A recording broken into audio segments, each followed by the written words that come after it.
Hello, everybody.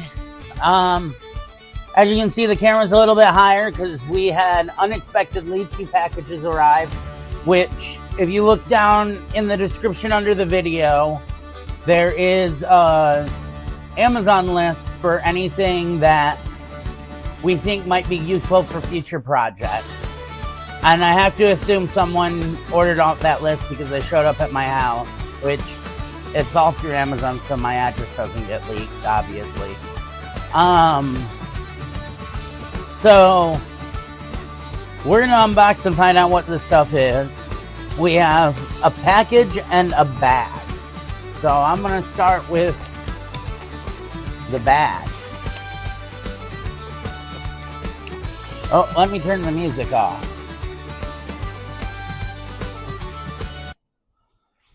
So the bag.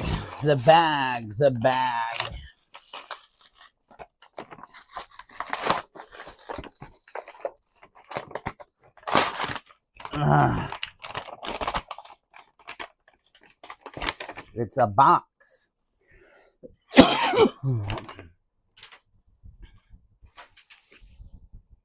Okay.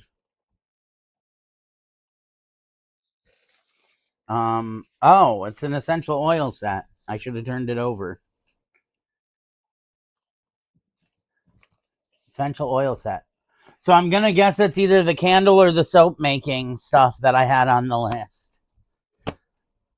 Hold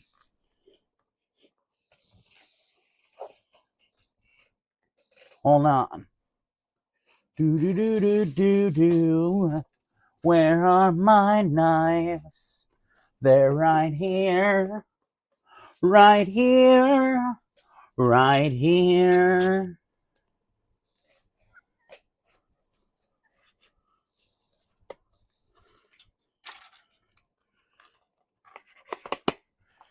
I want to see how these are packaged.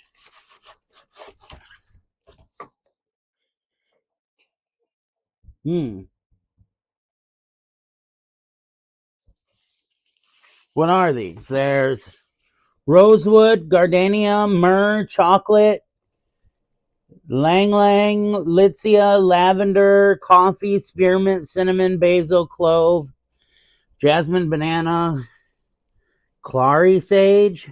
And this one, neroli,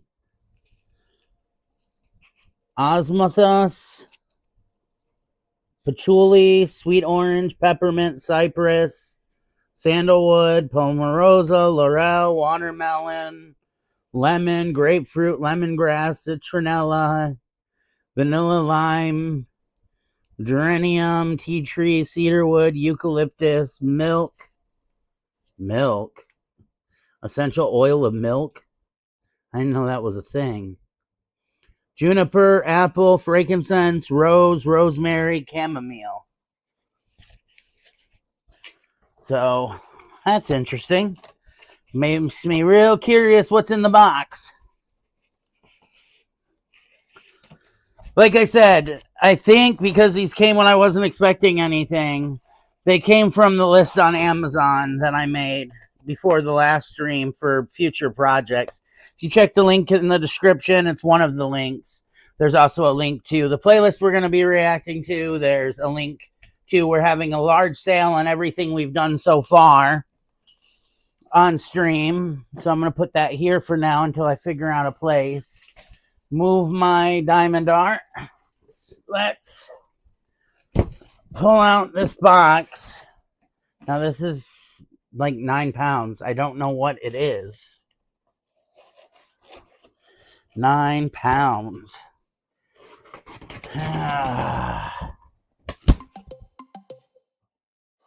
Hello, baby doll. How you doing? How is Charles?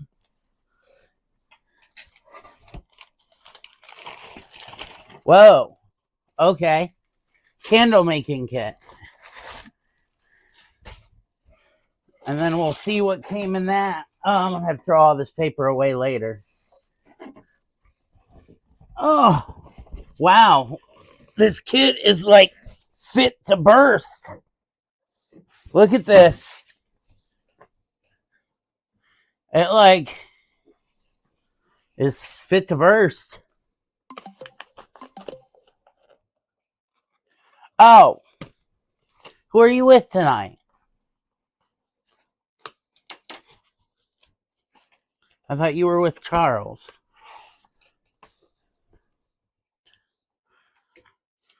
Okay, so we have some.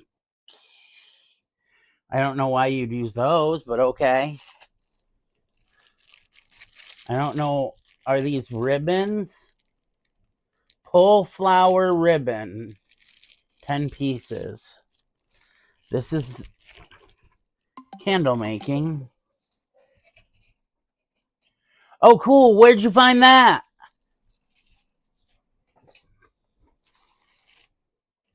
Like, where at? A double marker. Some sticks with holes in the middle for wicks. Wicks.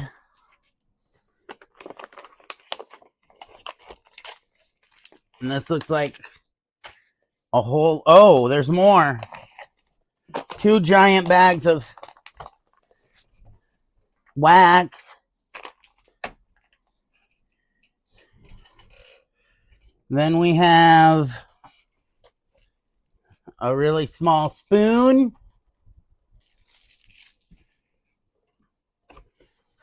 Let me get a little bit better here. Okay, so far, we figured out that this is a candle making kit. We have sticks with holes in them, I'm guessing, to align for the wicks. Because they had stuff like that, similar but metal, in all the videos I've been watching.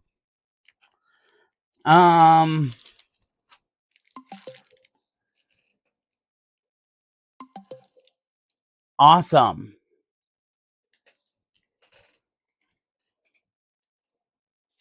And then a silicone mat. Just a silicone mat. I'm happy. I was hoping there'd be somewhere like that, something like that for you to do. Oh. They're little metal tins. Ah. There's a bunch of them. There's this wax heater.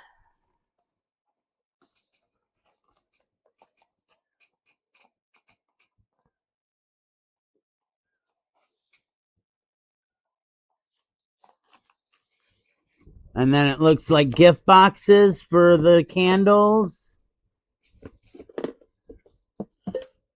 And then there's, looks like colors. And some oils. Eucalyptus.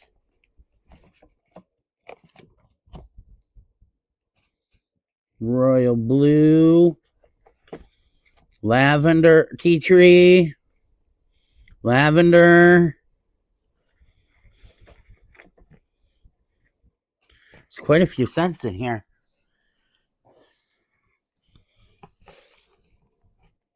Now you know me. I want to organize these so they're not sitting in a way that I feel like they'll leak.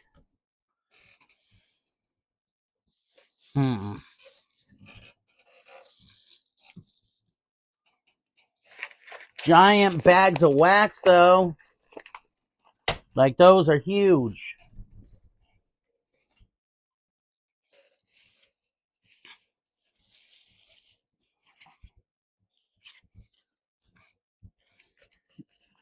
So a ton of jars.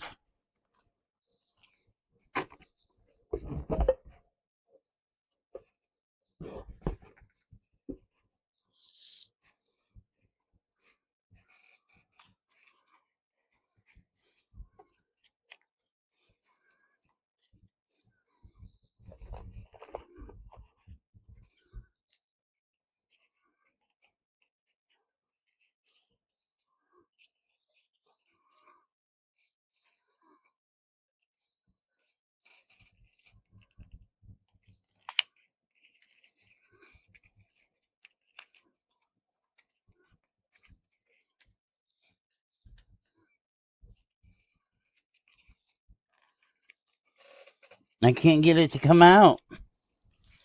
I want to see which way is up and which way is down, but I can't. What is this? Is this like a mica powder dealio? What is going on here? I don't know what I'm looking at.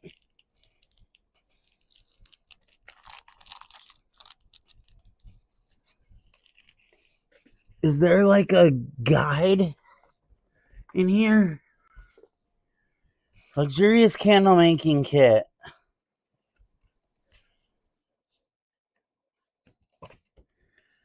Okay.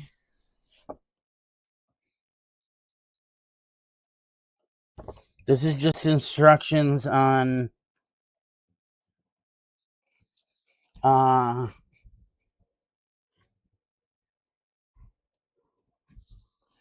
doesn't tell me anything to do with the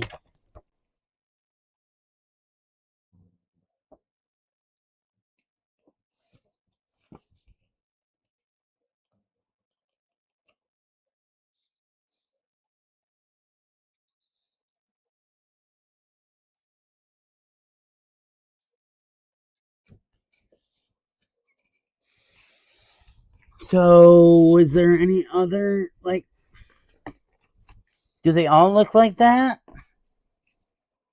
Like, what am I looking at?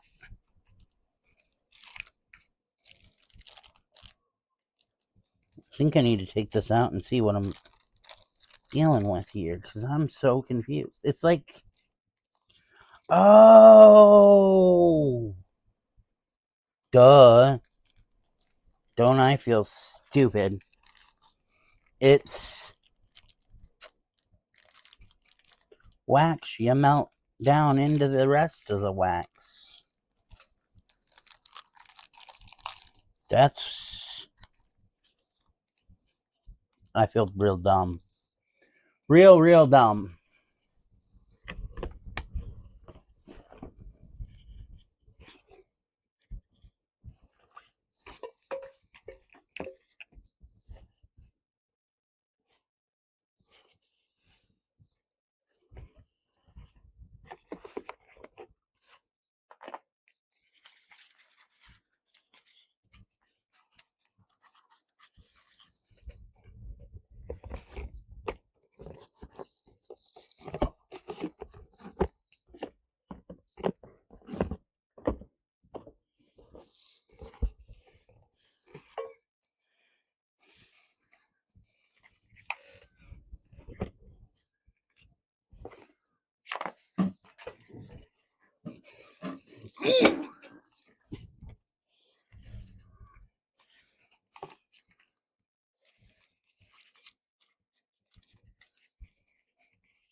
So, I'm gonna organize this quick, put all this away,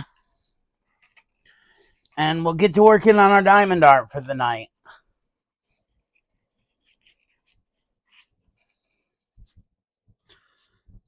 Diamond art in our videos. That was interesting. That was interesting. Very much. Very good.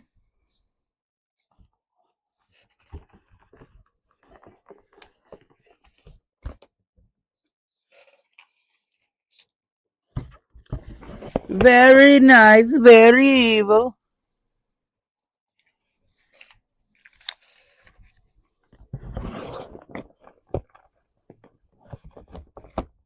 But baby, that's awesome. You found a course, but don't think you can't use tutoring too.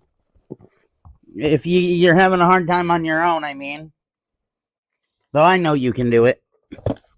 I don't have no doubts about that.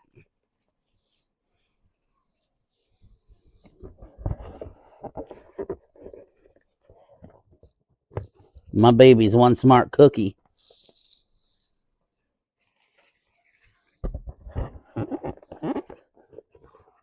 Scrumptious cookie too, if I do say so. And I said, so?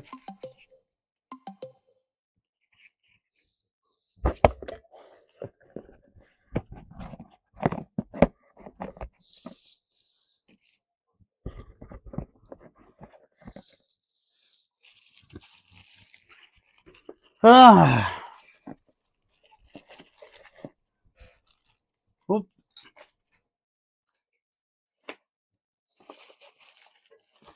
So now we'll fold this up and then we'll stick this in one of the few remaining places I have to put art supplies that isn't already full of art supplies.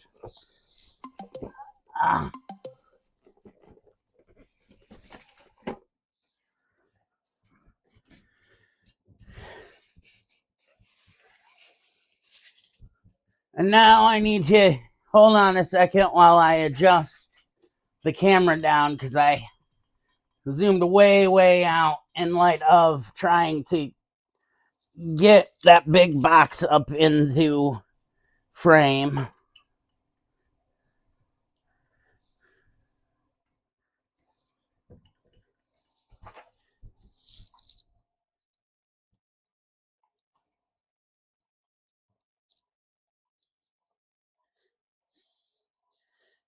This is so hard.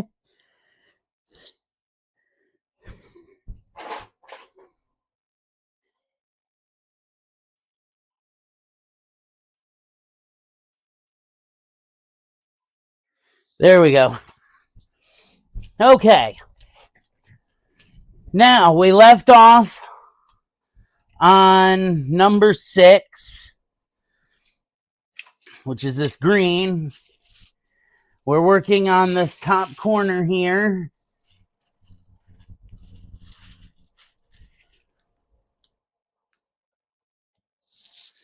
And these are P. P, P, P, P, P, P, P, P, P.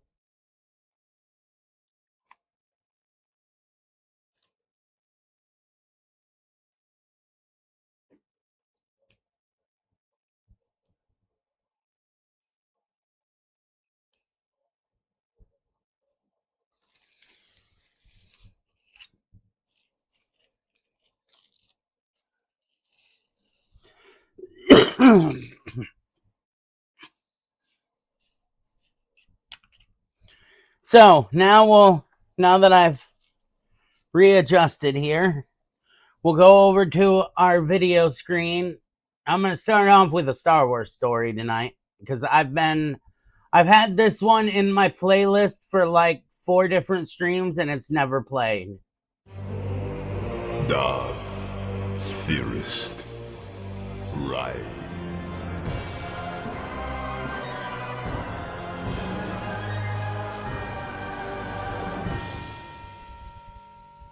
What if Anakin and Shmi Skywalker were Mandalorian? Let's explore the depths of it in the video. If you enjoy deep dives into Harry Potter or Game of Thrones, check out our sister channels, Half-Blood Theorist and Three-Eyed Theorist. Links are in the description. The twin suns of Tatooine sink beneath the horizon, painting the desert sky in bruised shades of purple and gold. Inside a cramped slave hovel, Shmi Skywalker looks up through the small viewport. Hold on 1 second.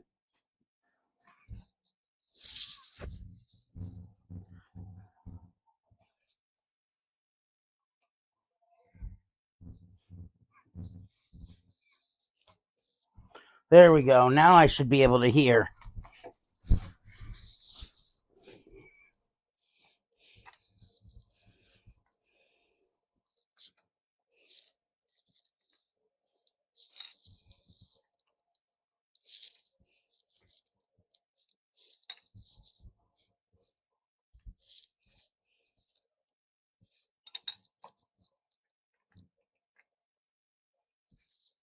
Moving and a grooving. Moving and a grooving. Moving and a grooving.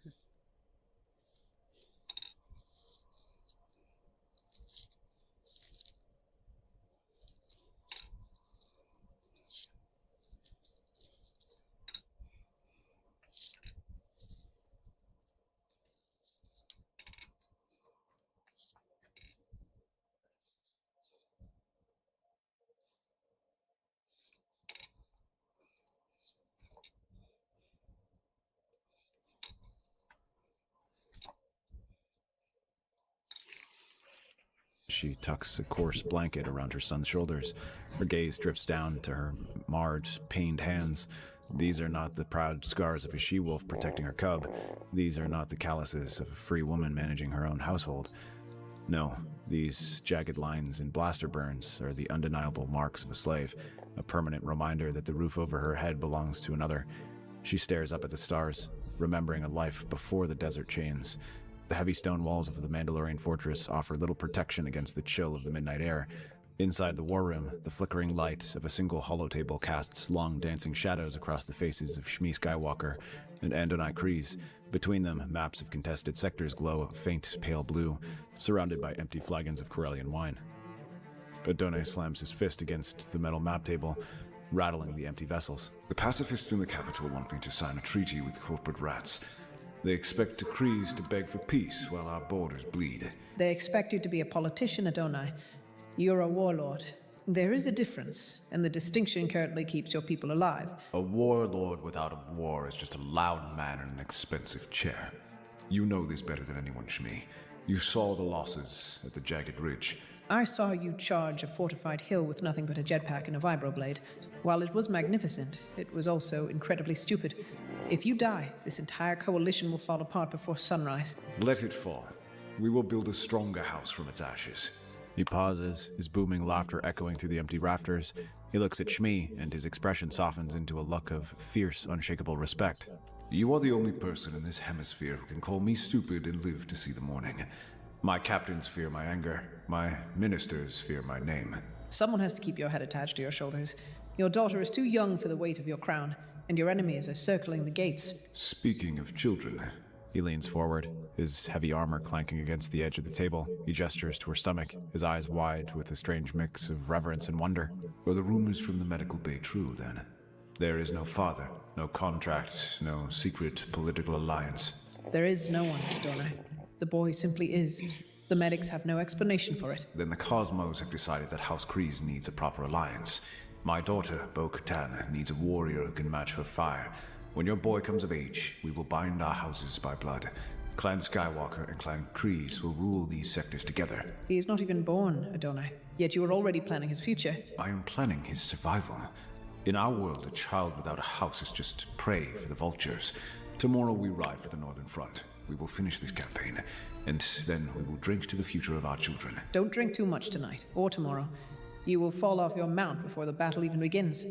Shmi feels her son stir under the blanket, and the memory dissolves as the phantom smell of old wine and cold stone is replaced by the suffocating scent of ozone and fried bantha grease. Look at the stars, Mom. They are the same stars that shine over every world in the galaxy. Even the worlds with oceans, Mom?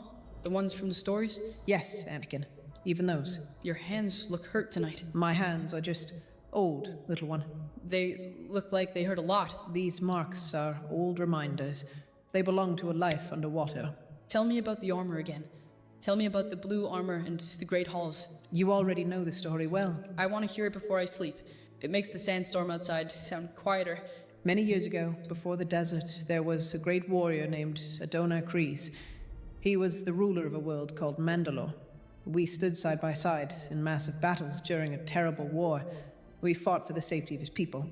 He was a man of loud laughter and absolute loyalty. We trusted each other with our lives.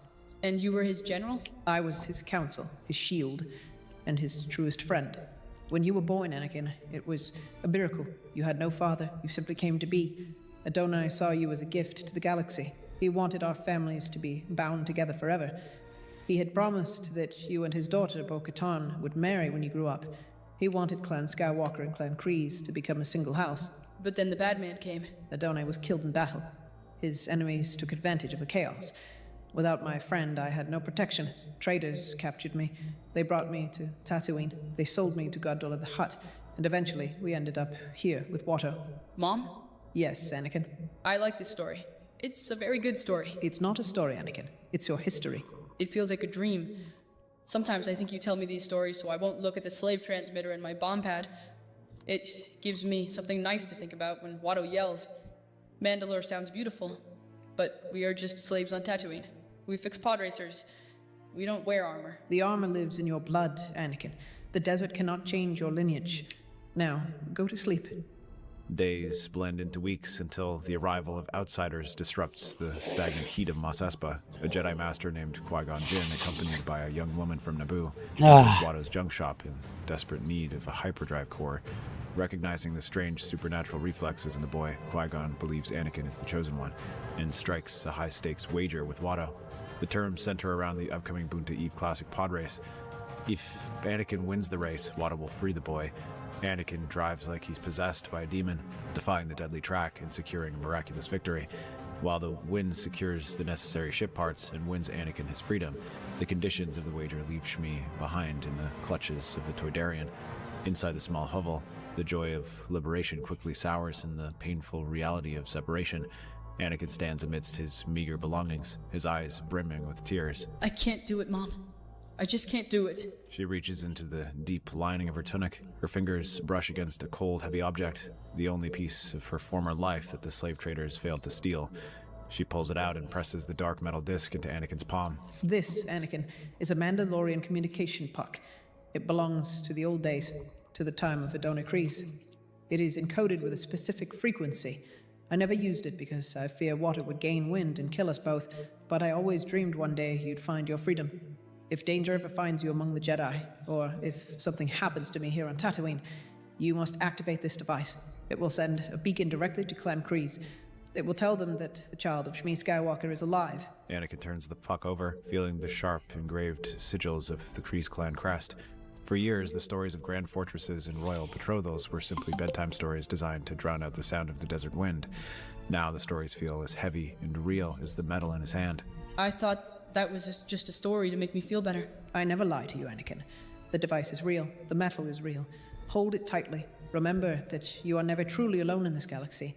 You have the blood of warriors in you. I'll keep it safe, Mon. I'll hide it in my tunic. The Jedi won't see it. Good. Keep your thoughts clear. Focus on your training. Will I ever see you again? Our paths will cross again, my son. The Force will guide us. Now go. I love you, Mon. I love you, Anakin. Do not look back. Walk forward into the light. This is the way. This is the way. 10 years pass slowly like grains of sand through an hourglass. The galaxy shifts, fractures, and edges closer to the brink of a massive war. Inside the Jedi Temple on Coruscant, an adult Anakin Skywalker paces the floor of his quarters. The polished floors and towering spires of the Republic capital offer zero comfort against the reoccurring nightmares that plague his sleep. Every night, he sees his mother surrounded by darkness, suffering under the scorching suns of Tatooine. Obi-Wan Kenobi enters the room, his hand tucked neatly into the wide sleeves of his Jedi robes. He notices the tension on his Padawan's face immediately. You are restless, Anakin. Your mind is thousands of light years away. I'm having dreams, Master, about my mother.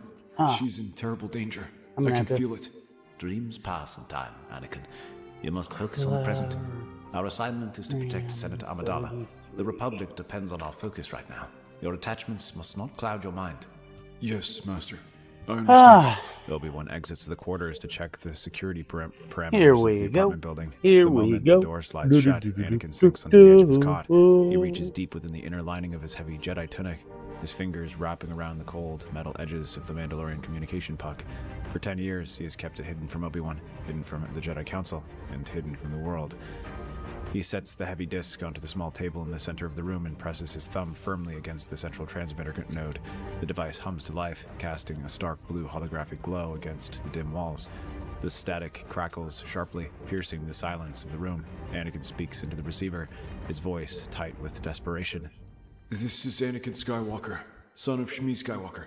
If anyone can hear this, my mother is still on Tatooine. She needs help. I'm trapped by my duties on Coruscant. I can't explain why, but I fear she's running out of time. Hearing no response, he terminates the broadcast and is left with nothing but the empty silence of a dead frequency.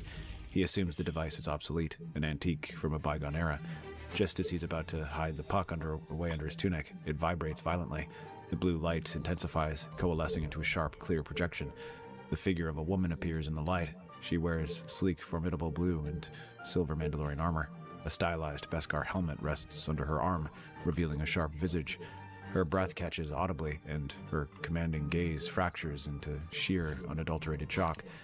Beside her stands a tall man in dark, heavy armor, a massive mythosaur skull painted across his shoulder plates. Skywalker, you're alive. I am alive. Who are you? My father was Adonai Kryze. For 10 years, the records said you and your mother perished in the Outer Rim raids. My father spoke your name until his final breath. He bound our futures before the war took him. You were supposed to be my betrothed. Anakin clears his throat, a sudden wave of heat rushing to his face as the old childhood stories suddenly collide with the living, breathing reality. I didn't know that the stories were completely real. My mother told me we were promised to one another. Mandalore does not make empty promises, Skywalker. Vizsla, look at the signature on the transmission. It matches the old war room logs. It is the signature of Adonai's shieldmate. It puzzles me, though.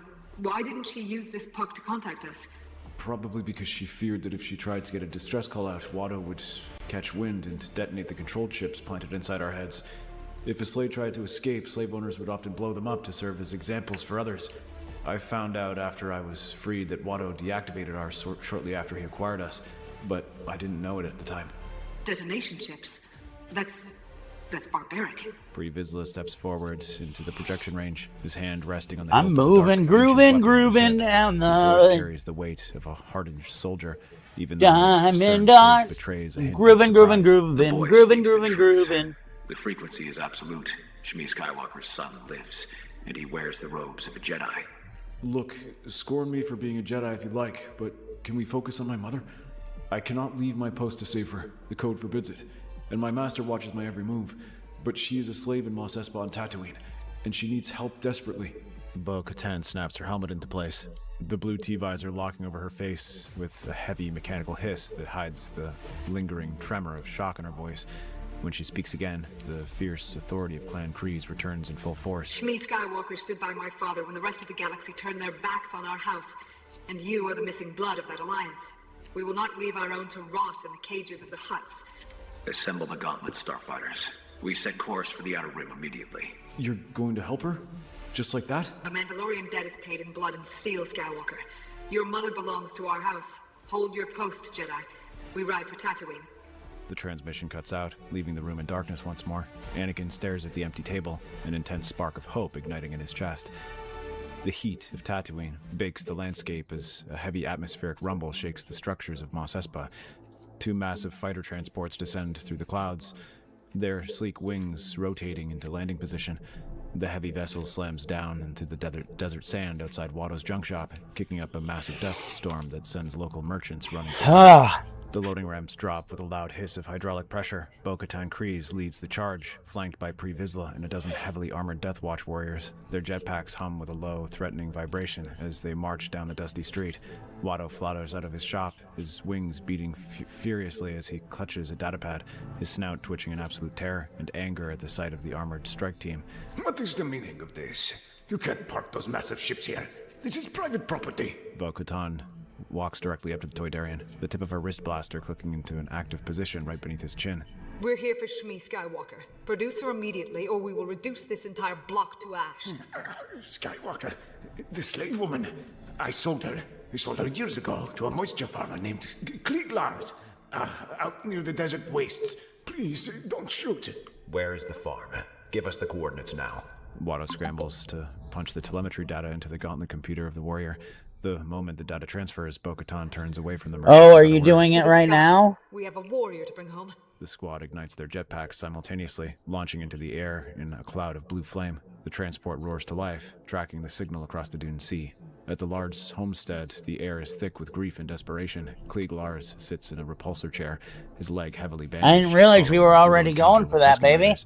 Young Owen Lars and Beru stand near the entrance of the underground hovel, watching the horizon with grim expressions. Shmi Skywalker is gone, captured by a raiding party days prior. Suddenly, the sky fills with the roar of heavy engines. Two Mandalorian transports hover over the homestead, dropping anchors into the sand as warriors rappel down ropes to the surface. Klieg reaches for his rifle, but Pre Vizsla lands directly in front of him, knocking the weapon away with a swift sweep of his armored leg. Who are you? What do you want with us? We have nothing left. Where is Shmi Skywalker? We traced her signature to this location. You were too late. The Sand People took her 3 nights ago. A whole hunting party. My father lost his leg trying to get her back. No one survives their camps. They're monsters. Monsters have never encountered Clan Kryze. Vizsla, take the heavy repeaters. We sweep the canyon coordinates. The warriors do not hesitate. They launch into the sky, their jetpacks carving bright trails across the desert expanse.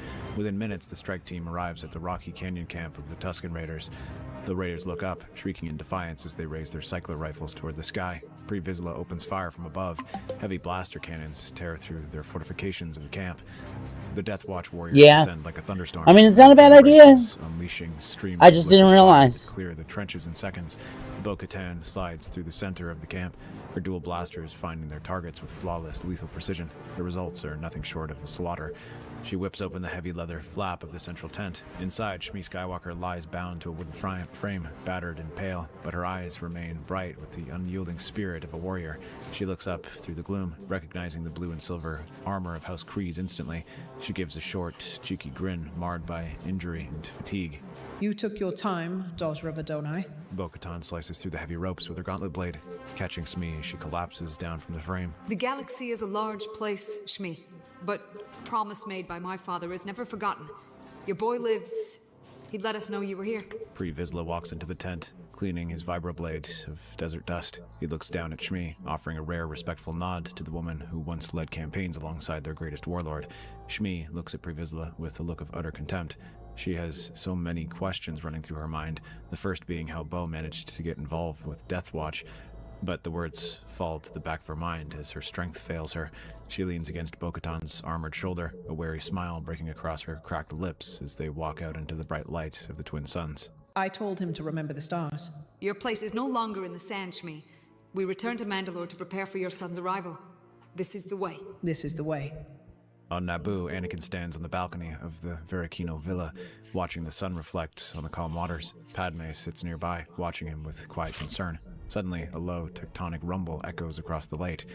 The serene silence shatters. Looking as good. two massive fighter transports pierce through the clouds. Starting Their to blue fill engines in. reflecting off the water. Sleek Mandalorian vessels descend directly onto the grassy terrace of the villa, flattening the manicured lawns. Padme leaps to her feet, her hand instinctively searching for a concealed blaster. Anakin, look out! Stay back, Padme.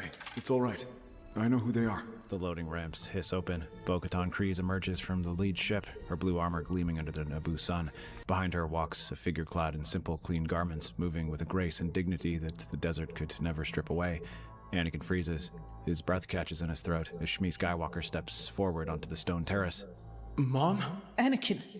Anakin sprints across the stone terrace, throwing his arms around his mother. Shmi holds him tightly, her scarred hands gripping the fabric of his Jedi robes. For 10 years, the galaxy kept them apart, but the ancient blood oath of Mandalore brought them back together. They actually found you. The puck worked. Bo-Katan steps forward, removing I'll be her right back. helmet. I gotta get Her some sharp tissue. eyes scan Anakin, taking in his tall frame, his intense focus, and the lightsaber hanging from his waist. A complex look of pride and calculation crosses her features as she looks at her long-lost betrothed. We keep our words, Skywalker. Your mother is free, and she is under the protection of Clan Kryze now. I don't know how to thank you, Bo-Katan. You risked everything to save her. We risked nothing. We simply took what belongs to us. And now, we must discuss what the future holds for us. Mandalore is breaking, Anakin. The Republic is a rotting corpse, and the Jedi are nothing but bureaucrats in robes. My father swore an oath to your mother. He bound our names. So I ask you now, come home and marry me. Take your rightful place among your brothers and sisters. Together we can rebuild House Kryze and forge a galaxy where no one we love is ever enslaved again. Anakin does not know how to react to this. He goes to open his mouth when he's suddenly interrupted by the sound of a hollow transmitter. The bright blue light blinks rapidly on the small communication console attached to Anakin's utility belt, overriding the local receivers of the terrace.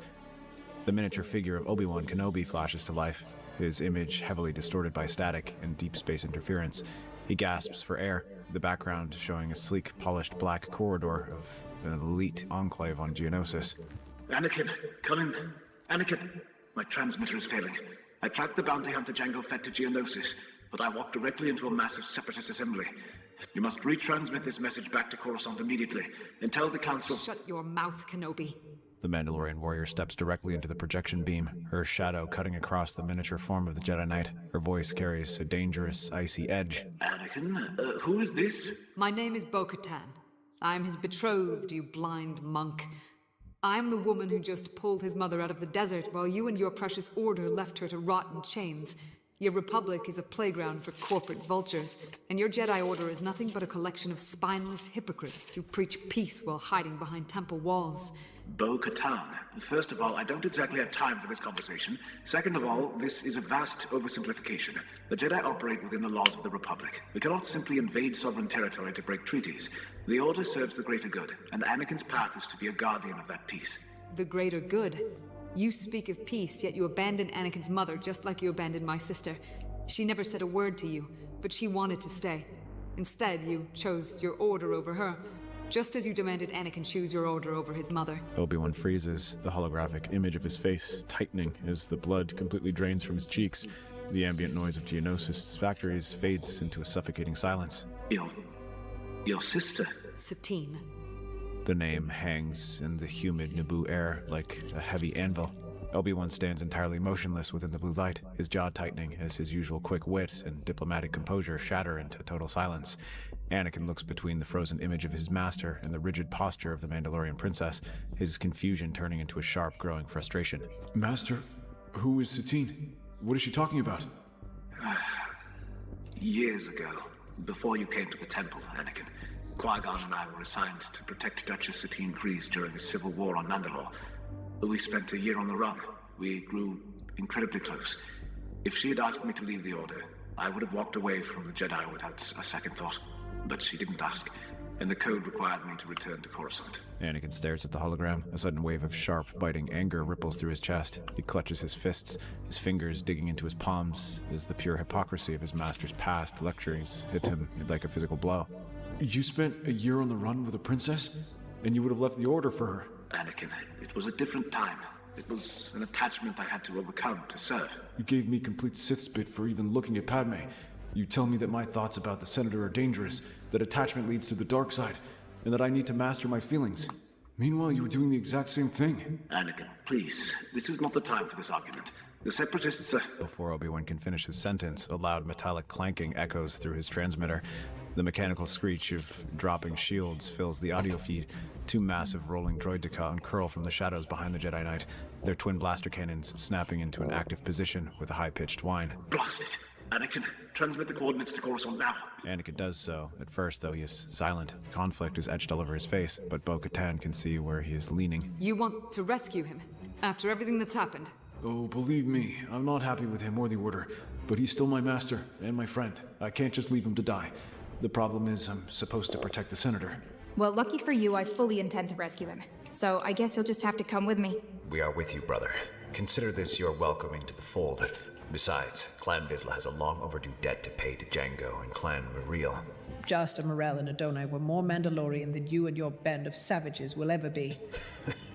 Your ire is about Moreel's personal honor.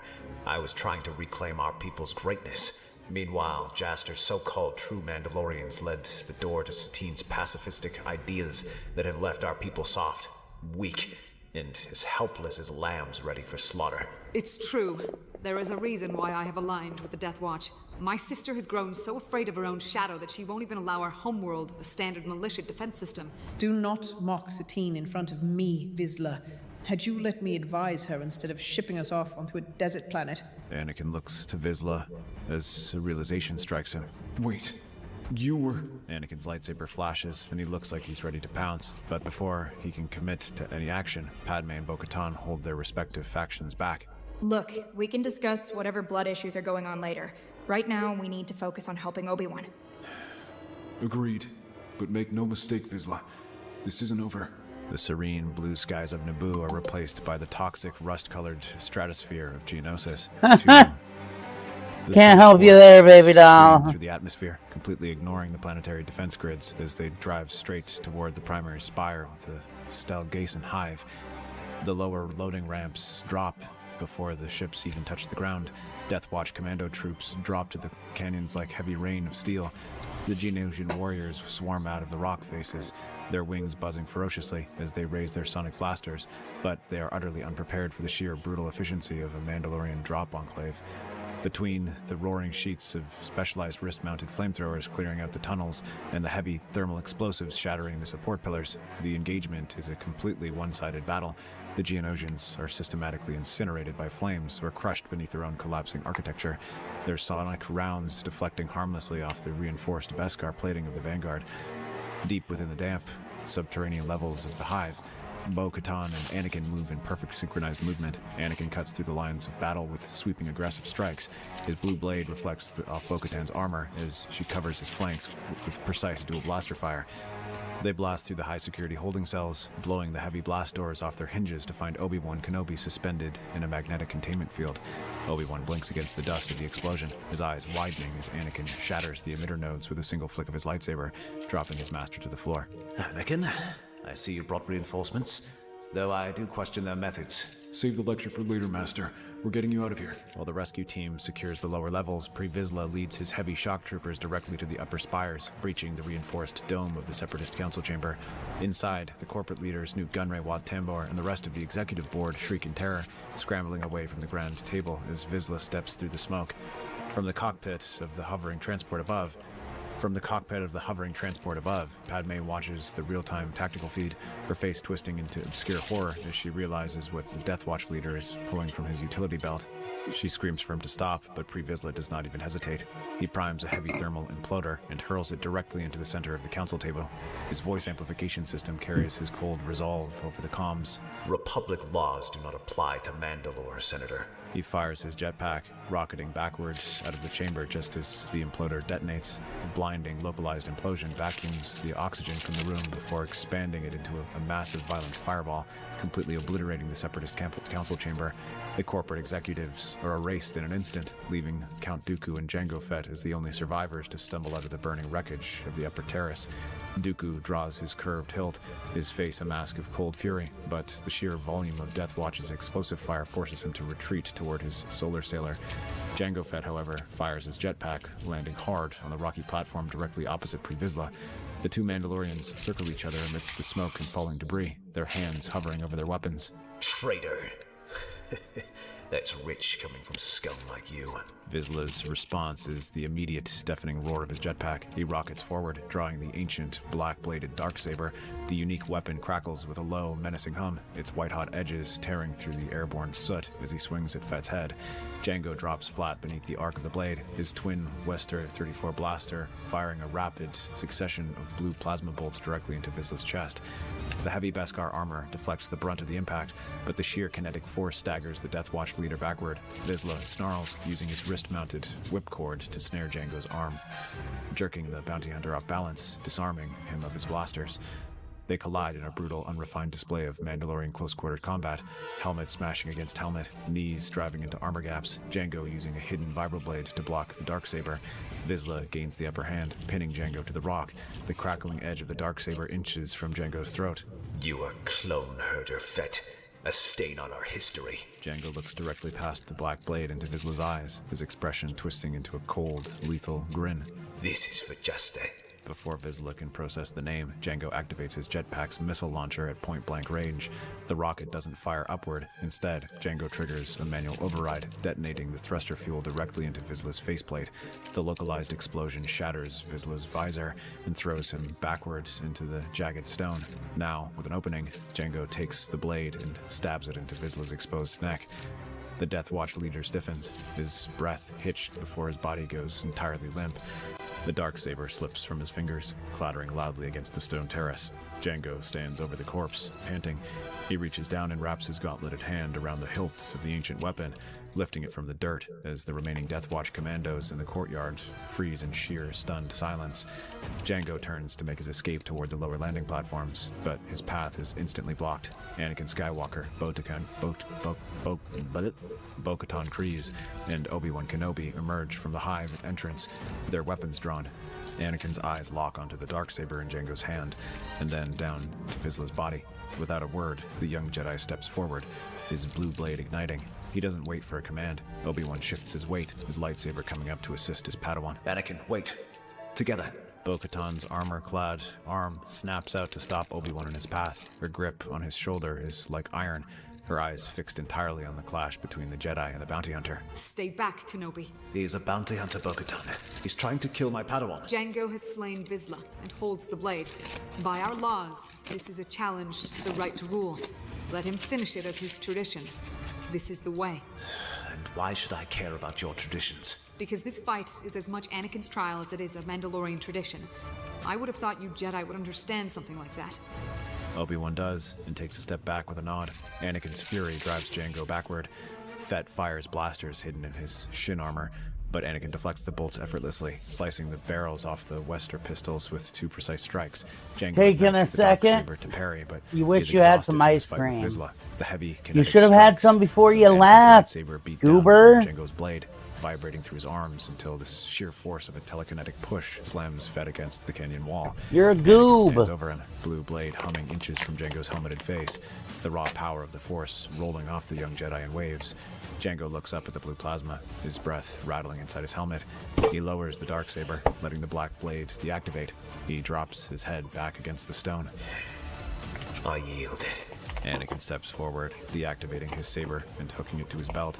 He reaches down, wrapping his gloved hand around Jango Fett's armored forearm, and yanks the bounty hunter back to his feet. He gives Jango a choice: face arrest or help the Mandalorians stop Dooku. He is even willing to compensate Jango for his help. Jango agrees. Anakin picks up the fallen darksaber from the dust. He ignites it, the unique flat black plasma blade crackling to life and casting an ominous dark shadow across the canyon walls. The remaining Death Watch commandos witness the weapon in the hands of the warrior who just bested the man who killed their leader. One by one, the armored Mandalorians drop to one knee, bowing their helmets in absolute submission to their new leader.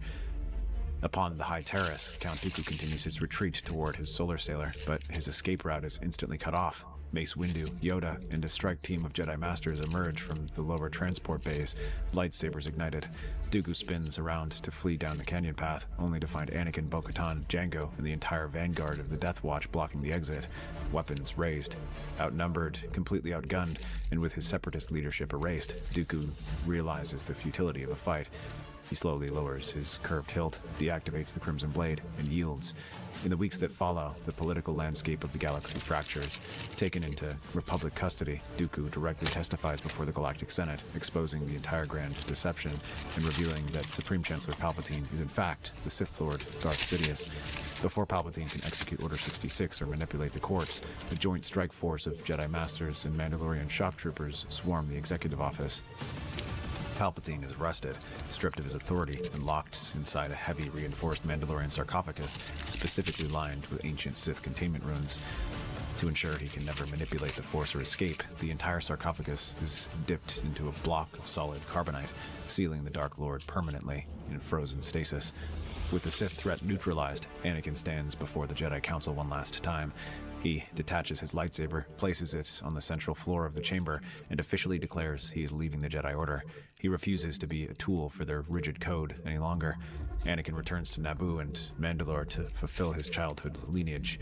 Padme, now having an excuse to keep her relationship with Anakin strictly platonic to avoid scandal, encourages Anakin to go through with his betrothal to Bo-Katan Kryze. Developing feelings for Bo after seeing what she was willing to do to rescue his mother, he agrees. With the darksaber in his possession and his mother Shmi safely under House Kryze's wing, Anakin assumes leadership. Alongside Bo-Katan, and with the diplomatic aid of Obi-Wan Kenobi, Anakin actively seeks to amend the deep historical bridge between the pacifist New Mandalorians and the militant factions of Death Watch, uniting the fractured culture under a single strong banner. Rather than try to usurp Satine, Anakin offers himself to the Queen as her hand and regent, advising her and ruling in her stead in case of absence, just as Shmi had done for Adonai decades earlier. Satine happily agrees. During these intense diplomatic negotiations, the dormant feelings between Obi-Wan and Duchess Satine Kryze spark once more in the halls of Sundari. Realizing that the galaxy is changing and that he's already given enough of his life to a flawed council, Obi-Wan chooses the path he almost took a decade ago. He too officially leaves the Jedi Order, choosing a life at Satine's side, as Mandalore steps into a new era of unification. That's our theory.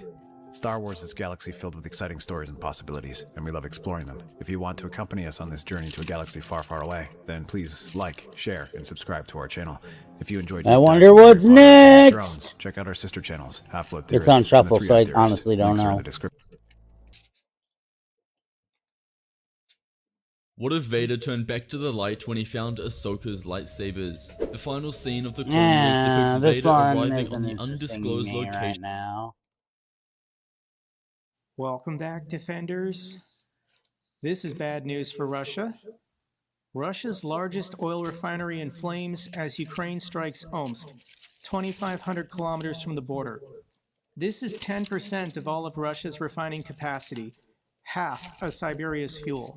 The Omsk plant just lost its 2,500 kilometer protection. This is where this refinery is located. This is way east of the Urals, north of Kazakhstan. And I can actually go on Google Maps and zoom in, show you what this city looks like. This is the city down here. And north of the city is a second city. This is Russia's largest oil refinery, and Ukraine can now strike it. And the people are stunned. I think the residents of Omsk were assuming they were safe, given the distance. But no, Ukraine's drones can now reach this refinery. There's lots of videos online. Let me share with you this one. Ебашу, ты что, беспилотник второй?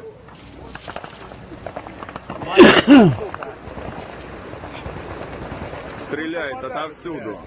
Смотри. Вот он, бах, блядь. Блядь, ты видел? Туда же, туда. Ебать ее в рот, нахуй. You can hear some Kalashnikovs going off in the distance, but that's it. There are no modern air defenses that I can see or hear going off, protecting Russia's largest refinery. Now, before I play the next video, I do want to say that Russia declared nobody was hurt, nobody was killed in this attack, but this is a very successful precision strike on this refinery. And you can even see in the video there's netting up. They have nets over the distillation towers, and it doesn't do anything. Там уже очень много стало. Мам, нихуя не сесть.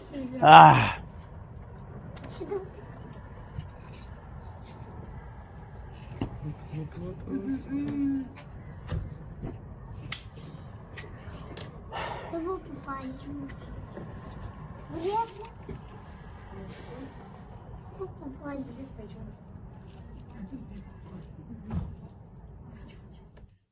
These drone attacks have become so sophisticated, like you can tell that the drone was trying to gain an elevation before taking a nosedive to create the most force when it impacted the distillation tower. This is the account Dennis Stillerman. He's the chief designer for Firepoint, and he says, "Welcome to the new Firepoint 1 extended range." Somebody left the comment, "Well, and modernization for 2,500 kilometers." And he responded, 3,400 kilometers. That is the range and distance of the new Firepoint 1 extended range drone. This is basically everything. If Ukraine wants to now start going after the oil wells in the Arctic, they can blow those up too. They can go after the naval bases in Murmansk. They can hit everything in Russia. And there's nothing Russia can do to protect all this territory with modern air defense systems. Now, given the videos, we can geolocate precisely what was struck at this refinery. We've also got the firm's data showing where the fires were. And this was a precision strike. Russia's largest oil refinery halts all processing after the drone attack. This has been confirmed by Reuters. Wow. According to the sources, a crude distillation unit CDU-10, which accounts for around 38% of the plant's production capacity, was knocked offline. In addition to CDU-11, this was also halted. It accounts for 37% of the plant's capacity. So that's like 80% of the Omsk refining capacity knocked offline with a single strike. Like maybe 4 or 5 of these Firepoint drones hit, and that was enough to knock Russia's largest refinery offline. Ukraine also struck the Yaroslavl refinery again. We don't have good pictures or videos, all we have is the Yaroslavl refinery is about 780 kilometers away. This is north of Moscow. Ukraine has struck this place numerous times. We do have videos of residents showing smoke and fire in the distance, but we don't have any direct drone video. Let's go to the bingo board, and that is the big one. Number 1, guys. Here's the Yaroslavl updates, previously struck June 28th, so that was only a week ago. But the Omsk refinery was previously attacked. This was August of 2024, so that was 2 years ago. But Ukraine didn't have sophisticated drones capable of precision strikes. It was just I think a converted civilian aircraft loaded with explosives that they flew for over 2,000 kilometers. It was creative, but it wasn't going to bring down the facility like they did yesterday. But look at the refining capacity, 21 million tons. This is twice the size of the Moscow refinery, which is also still offline. It's going to get worse. Blackouts in Crimea as Kyiv hits military targets across occupied Ukraine. Crimea is defenseless. Like every night, Ukraine is just striking and destroying whatever they want to strike. They went after the port infrastructure in Kerch. They destroyed an S-400 transport erector launcher. And of course, they're going after the electrical grid and substations. We have the firm static confirming there were fires at the port in Kerch. And this is Magyar's birds and Ukraine's unmanned systems forces just destroying whatever they want. This is the compilation video put out for July 6th, and I can play a little bit of it, but it all looks the same. This is substations, transformers, the thermal power plants. Ukraine every night is just hammering the electrical grid to make sure that Crimea doesn't have any power. If you don't have power, you can't pump water, so Crimea doesn't have water either. So that was the compilation for the night of July 6th. This is the compilation for the night of last night, this morning. Again, it's a 2-minute clip of just electrical substations being blown up, struck again and again. As always, I link everything down below, but this is all blending together for me. So what are the residents of Crimea doing? And as far as I've heard, there's still lines to get off the peninsula. You still have to, if you can find fuel, line up your car to be searched, and that creates a queue. But people have to leave. They can either fly, or they can take a ship, or they can take the train. But people are just abandoning their businesses because there's no electricity, no food, no water, no gasoline. People just have to leave unless they intend on camping until this is hurting my neck Ukraine tonight. liberates the peninsula. Oh. Ukraine's drones are sinking Crimea's fuel line, hitting 12 Russian tankers in 2 days. This is a significant development. So this was 12 ships attacked over 2 nights. The first night, these Firepoint drones went in. You can see this is dated July 6th. I think this is Magyar's birds. These are smaller inland tankers, like these aren't super tankers that are going to sail to India or anything. These are coastal tankers. These are meant to sail in rivers or water that isn't as choppy as even the Black Sea. This compilation video you can see also shows the storage tanks for the port infrastructure in Kerch.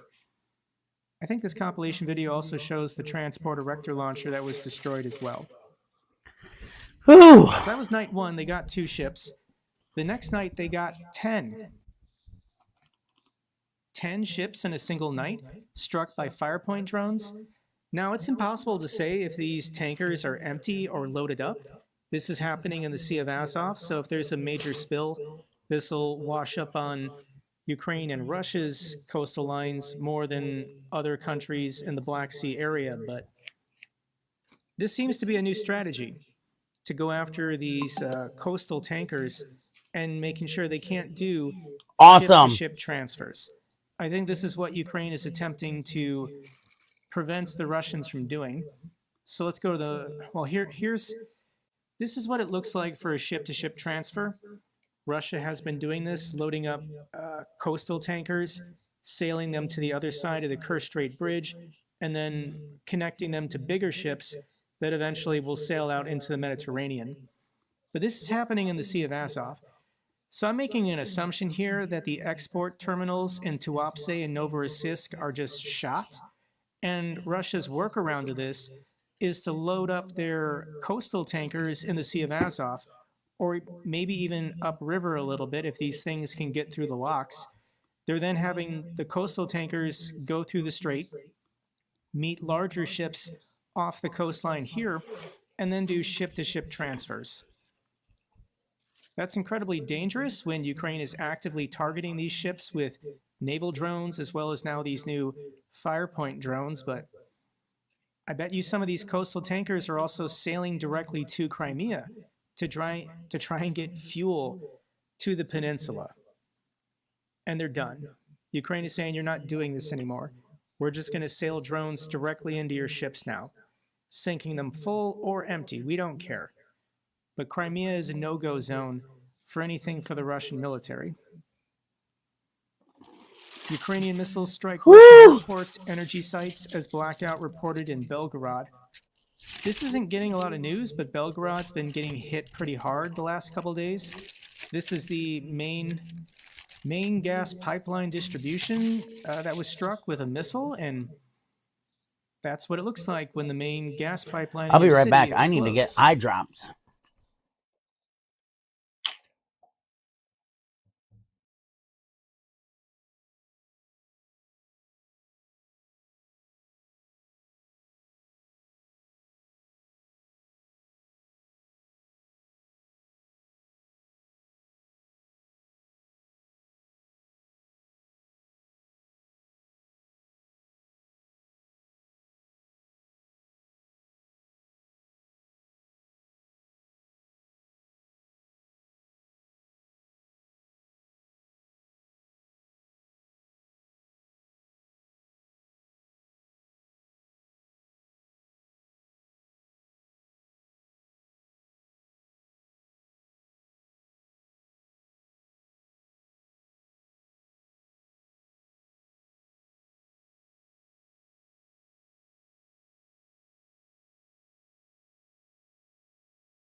All right, I'm back. Sorry, my eyes are like on fire. Trying to knock out the grid there. This is and a the video more I showing focus, the worse it got. Airports. The Belgorod airports has been converted into a military base for their helicopters, and Ukraine blew up the storage tank that I'm assuming refueled these helicopters. What about the logistics lockdown? And it's still going on. Every day, Russia is still losing more than 30 of these long-haul transport and fuel vehicles. And sometimes they're geolocated. You can see there was a supply truck heading to the Zaporizhia power plant when a Hornet drone successfully intercepted it. Russia's not doing anything different. They're just absorbing the losses and pretending like this isn't happening. But back in Russia, you cannot ignore the problem. Russian drivers' patience is tested as fuel shortages drag on. This is top news in the entire world. You have to be in a coma to not know how bad the situation has become for the Russians. So there's lots of videos online. I'll link everything down below of Russians getting into fights at gas stations, arguing about jerry cans and whose place is in line. This is a fun video where two Russian men got into an argument at a gas station, and it looks like this guy threw his milkshake or coffee into this person's car. This person got angry, and then he got out of his car and started smashing the other guy's windows, so maybe don't throw your coffee into someone else's car. But it's getting wild at these gas stations. People are losing their patience. Russian police officer pulls out sidearm to enforce gas station queues in Siberia's Irkutsk. So I'm not going to play the video. I will link it down below, but this Russian man, I guess, was accused of cutting in line, and he didn't like the accusation, or he didn't like being called out. So a police officer had to pull his firearm arm on him. You can see there's the cop right there. The man ignored him, didn't show him any respect, and got back in his car. So later that day, he was found by the police and then forced to film an apology video.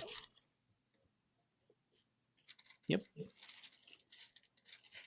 There's also reports that people are sabotaging gas stations. Now, why would they do this? And these are special gas stations getting priority fuel for Kremlin officials and the ruling elite. They're already setting up their shadow network of gas stations to make sure their wives, mistresses, and sugar babies can fill up their cars. And this is upsetting other Russians, so these are probably accelerationists. They're just trying to speed up the collapse. So people have Russians in Russia have begun destroying these specialty gas stations. You can see he flips the bird as he walks away. This is a fun video. This is in the Moscow Ring, and what people are doing is they're driving around just looking for fuel trucks. And as soon as they spot one, they start following it, assuming it's heading to a gas station to refill the gas station. That way they can get first in line.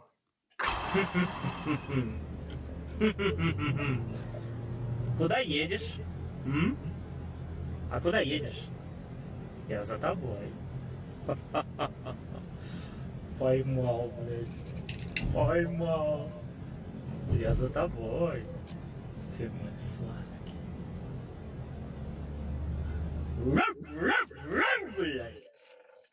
Why in my head do I hear Gollum's voice of my precious? We are a couple weeks away from the dystopian Mad Max future in Russia, in which people will start hijacking like fuel trucks on the highway just to steal the gasoline from themselves. Like, we're going to see it happen. The situation is not going to improve, and the authorities are not managing the situation well. I'm not handling staring down right now that well. This has been going on for a couple weeks now. They're already resigned and saying they need to buy a horse to survive in Russia's future. Вот я себе коня хочу взять, в лошадях будем ездить. К этому последствию. Настоящего коня, которого надо кормить там сеном? Да, будет намного проще и интереснее. Как думаете, по улицам Москвы скоро будут ездить? Тройки там и все такое? Уже ездят и еще будут ездить, конечно. So horses are going to return to the streets of Moscow. And maybe not Moscow yet, but horses are reappearing in smaller Russian towns. Check this out.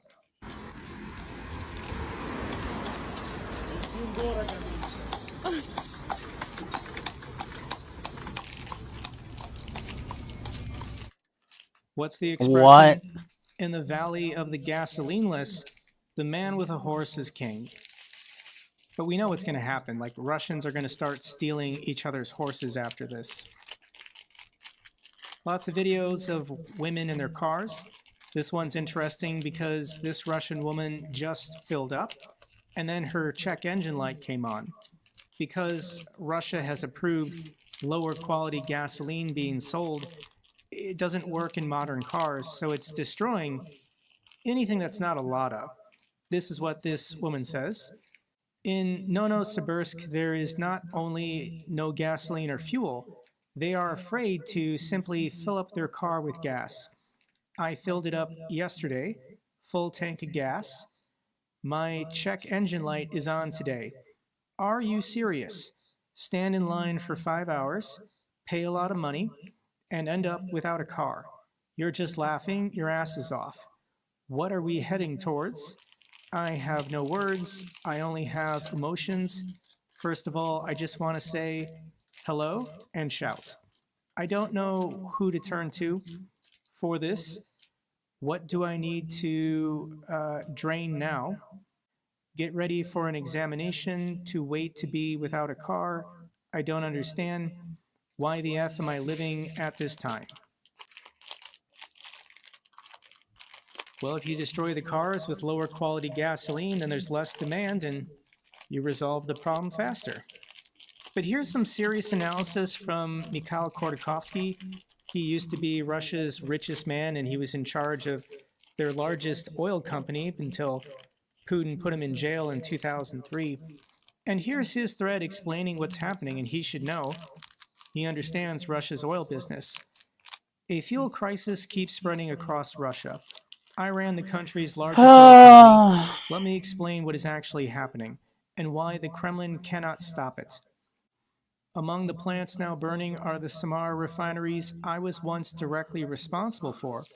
Watching them burn is painful, but unlike some of the affected, I remember perfectly well who started this war and who is actually continuing it.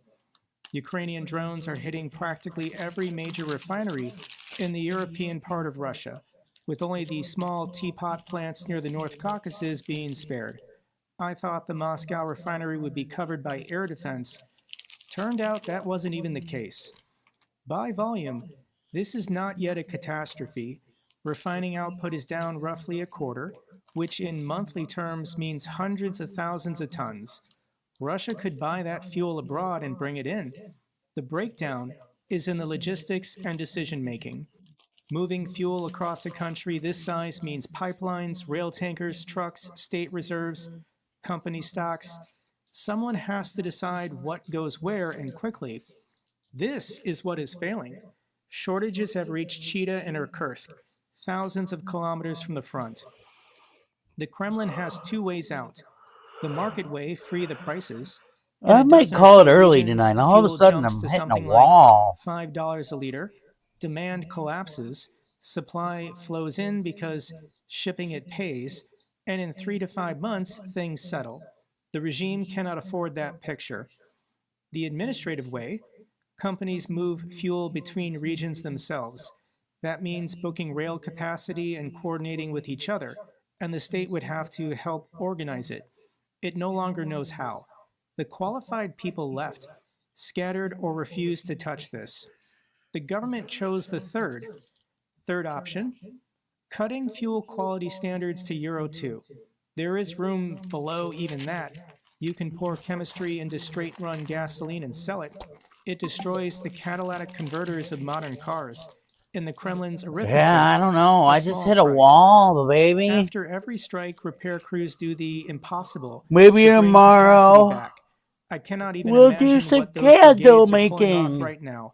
Because for the next 6 days, my baby is working, and I'm the Moscow refinery has already been stopped going to need completely. things to do. If the strikes continue, and half of European Russia's refining stops completely, no games with the product will cover the gap. That is a real trouble, and harvest season is approaching. Remember, I'm gonna say goodbye and good night. We'll see everybody tomorrow.